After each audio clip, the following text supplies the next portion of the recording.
antes que eu esqueça, né, Sérgio? Amanhã nós não vai ter culto aqui, ano novo, né? Aí vai ter lá embaixo, tá conversando com o Sérgio ali, vai ter lá embaixo, tem uma programação que sempre faz ali, né? No final de ano. Quem puder, tá indo lá, vai ser maravilhoso, né? Alguns também saem ali nesse dia, né? Tem alguns compromissos. Mas hoje é o último sábado do ano. E que bom, né? Chegar final de ano com vida, com saúde, né? Estar aqui no meio dos irmãos. Isso é uma bênção, né? Muitos queriam chegar nesse dia, né? Mas não puderam, infelizmente, né? Mas então nós temos que ser gratos, né? Foi um ano. Eu tenho que agradecer. Foi um ano bom, apesar das dificuldades que sempre tem que ter, né? E nós sabemos que a vida não é só mar de rosas, né? Tem os problemas, tem as dificuldades, né?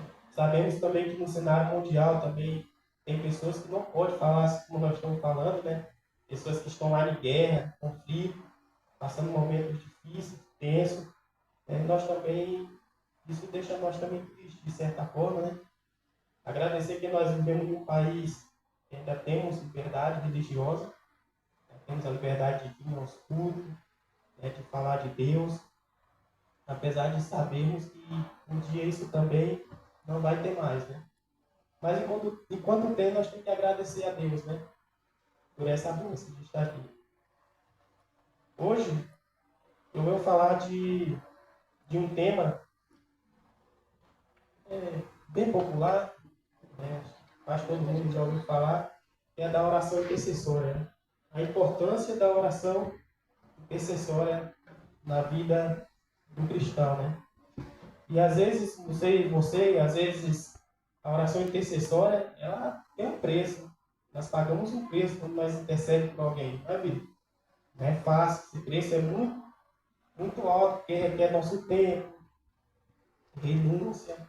Às vezes dá vontade de desistir, né, Renato? A gente ora para a pessoa e parece que a pessoa piora, melhora. O indivíduo, quanto mais tu ora, né, segue outros caminhos, outros rumos. Mas nós sabemos que, como falou aqui, né, tem Jesus de um lado e tem o inimigo do outro, né? Então a gente sabe que é um conflito. E às vezes a pessoa que nós resolvemos pagar um preço por essa pessoa está bem atribulada, está numa situação bem difícil. Então é a persistência mesmo e a perseverança, né? Dá vontade de desistir, dá. Eu confesso para vocês que tem gente que eu já desisti de orar, ou a gente começa a orar tanto que parece que não tem mais palavras, não tem mais o que a gente pedir para Deus pelaquela pessoa. Mas hoje eu vou mostrar para vocês aqui a importância, né, da oração intercessória e quais são os benefícios fruto dela na vida, tanto de quem intercede como daquele que recebe a intercessão, né? Nós sabemos que o verso principal do nosso sermão de hoje está lá em 1 Pedro, capítulo 1, versículo 18 até o 19. Se vocês puderem abrir o livro de vocês, abre ali para nós sintonizar já. E o título do meu sermão é Pagando o Preço pela Vida de Alguém. Pagando o preço pela vida de alguém. Pagar o preço não é fácil, né, Sérgio? Tem que pagar o preço por alguém, né? Financeiramente não é complicado, né? A dívida não é boa.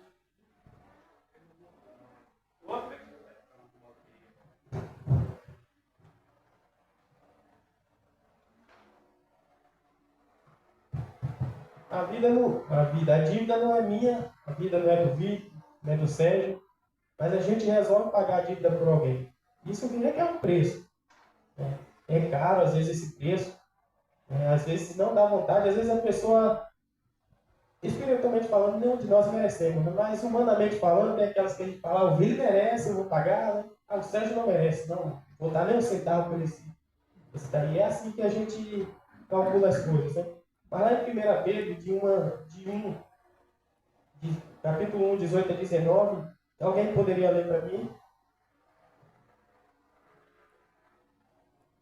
Sabendo que não foi mediante coisas corruptíveis como prata ou ouro, que fosse resgatado do vosso simples procedimento que vossos pais os legaram, mas que o precioso o sangue como de cordeiro, sem defeito e sem mácula, o sangue de Cristo. E aí, quem foi que pagou o maior preço da história? Jesus, né? Pagou com sua própria vida, com seu sangue derramado na cruz. E como eu falei, por pessoas que às vezes não dão valor, que às vezes não está nem aí o que ele fez, né? E algumas que valorizam e aceitam esse sacrifício, né? Mas ele morreu por todos, né? Ele pagou o preço por todos nós. E era uma dívida que não tinha como eu e você pagar. Como o Sérgio falou aqui, né? Por mim mesmo, eu estava no SPC até hoje, né, Sérgio? No SPC espiritual até hoje. Mas Jesus veio e pagou o preço, né? Nos resgatou, nos redimiu e nos deu uma esperança de vida eterna novamente, né? Basta nós aceitar. Ele pagou, que nem falar. Nós somos salvos pela graça, mas essa graça teve um preço, né? Teve um custo. Cristo pagou. Cristo teve que vir aqui a esse mundo e morrer por mim e por você.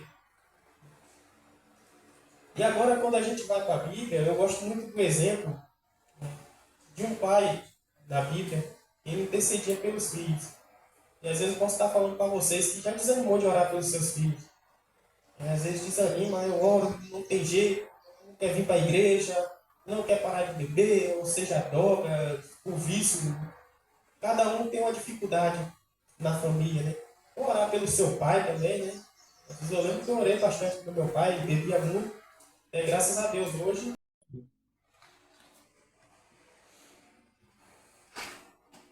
Mas normalmente a gente ora pelos nossos filhos, né? Normalmente, assim, mas quando a gente vê que ele está com os problemas, né, Sérgio? Porque é identificável, né? Por exemplo, um filho que não quer vir à igreja, um filho que está rebelde, um filho.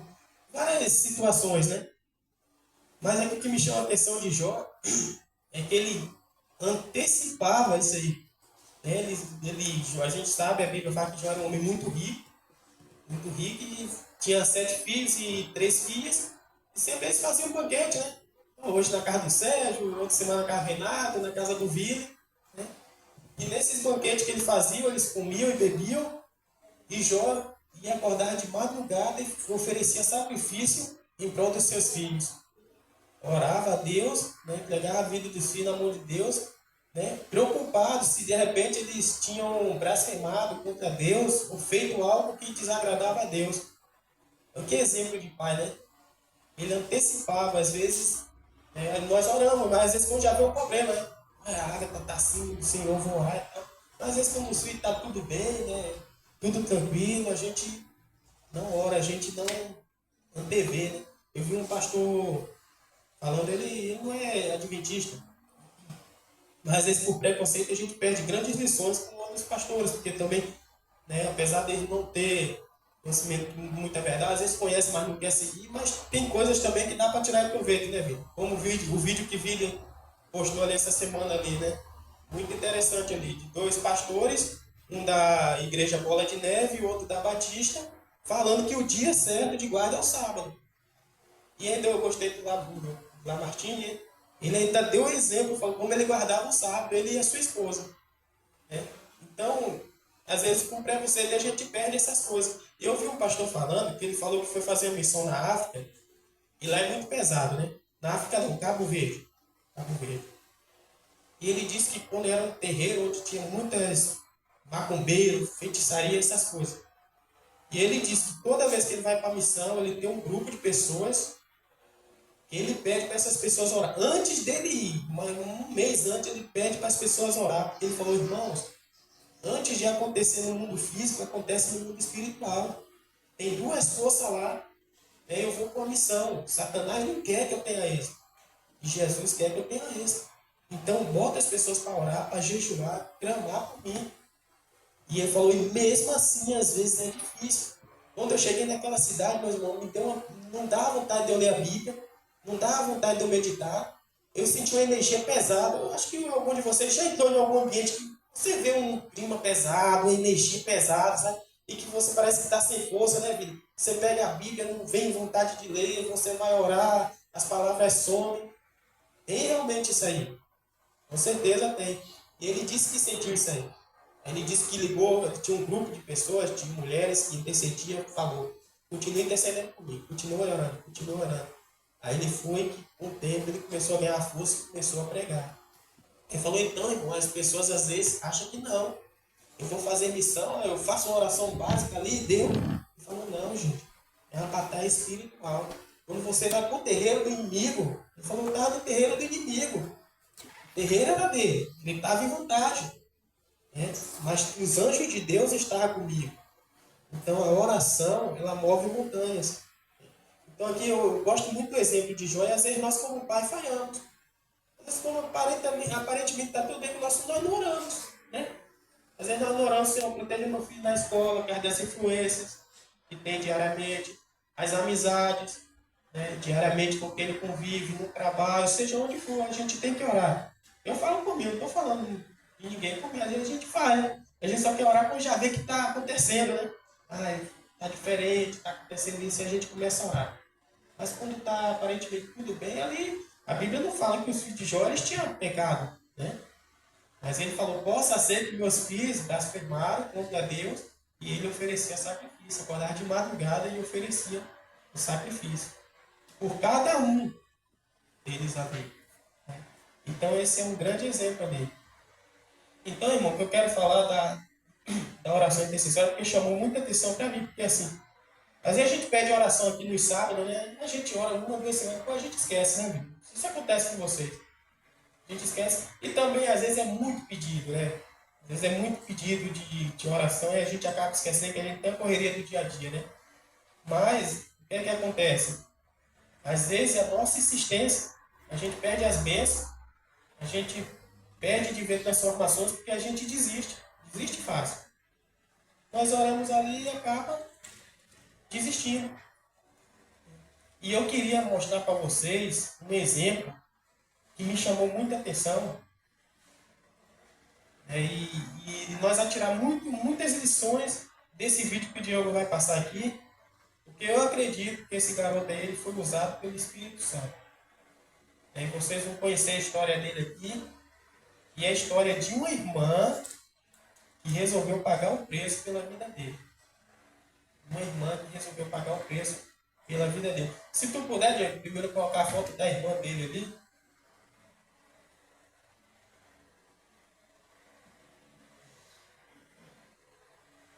Vai ser só uma, Diego, né? Não precisa ser as duas, não. Essa jovem aqui, ó. É Rosângela o nome dela, conhecido como Rosinha. Ela é moradora lá, mora na Bahia, na cidade que a Paloma morava, né? Amiga da Paloma, muita amiga nossa também, deu uma grande força quando nós estávamos namorando ali. Pessoa abençoada ali. Ela é daquela igreja Bola de Neve, no Rio.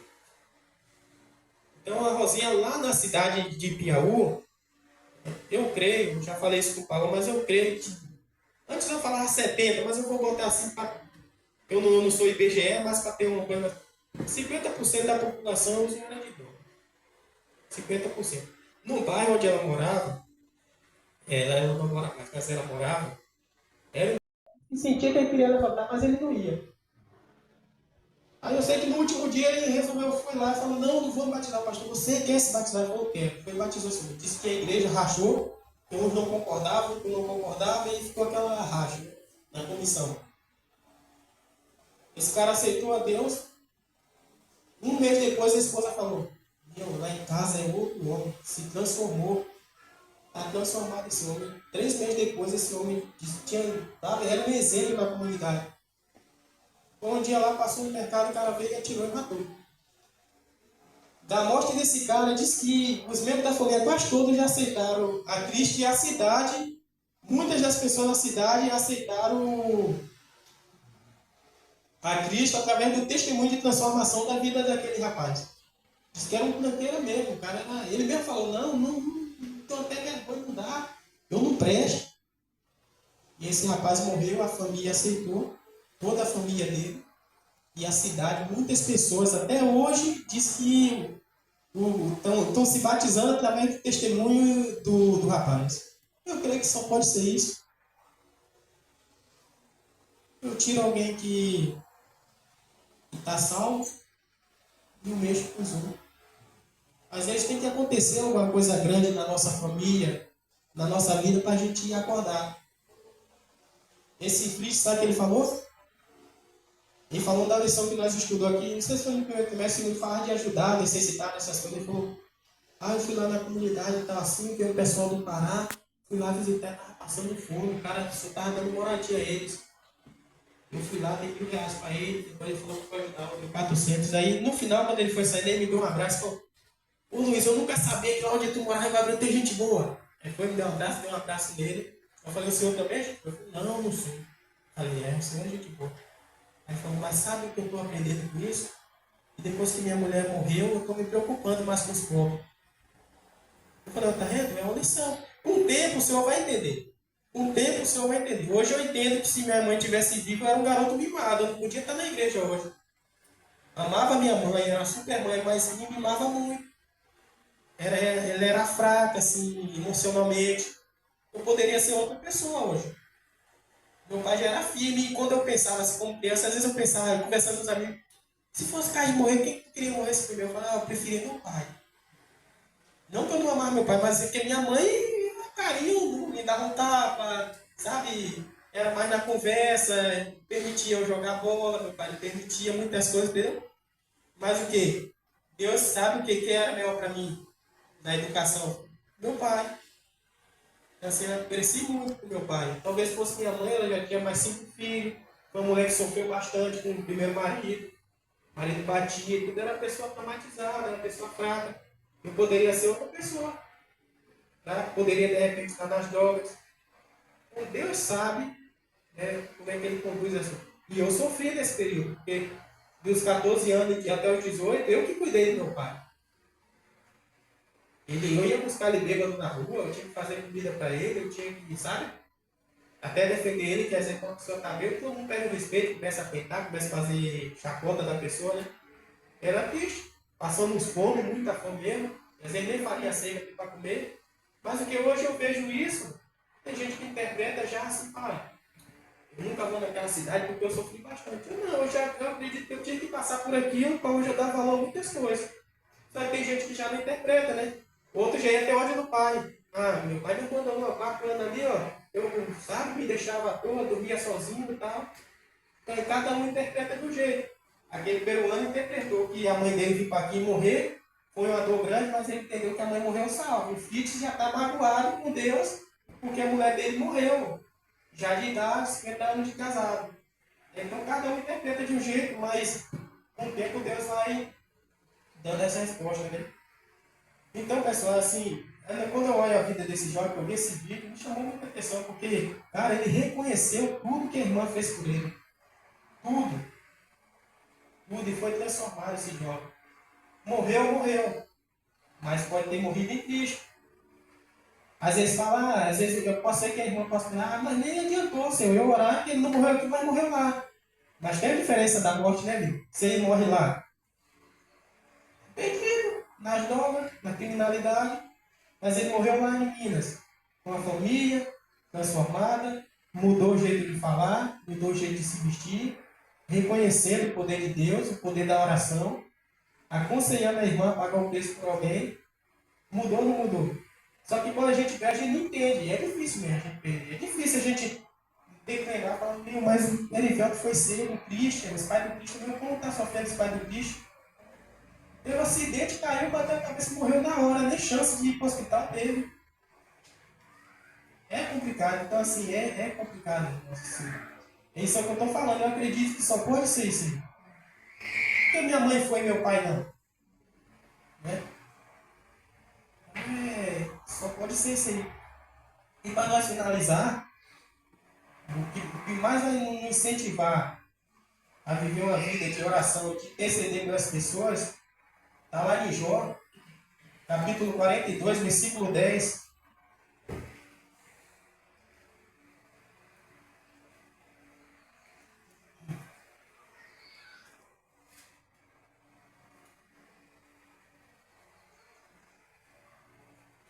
Eu vou ler o 7 para nós contextualizar aqui, nós terminamos. Tendo o Senhor falado estas palavras a Jó, o Senhor disse também a Elifaz, o temanita: a minha ira se acendeu contra ti e contra os teus 2 amigos, porque não disseste de mim o que era reto, como o meu servo Jó.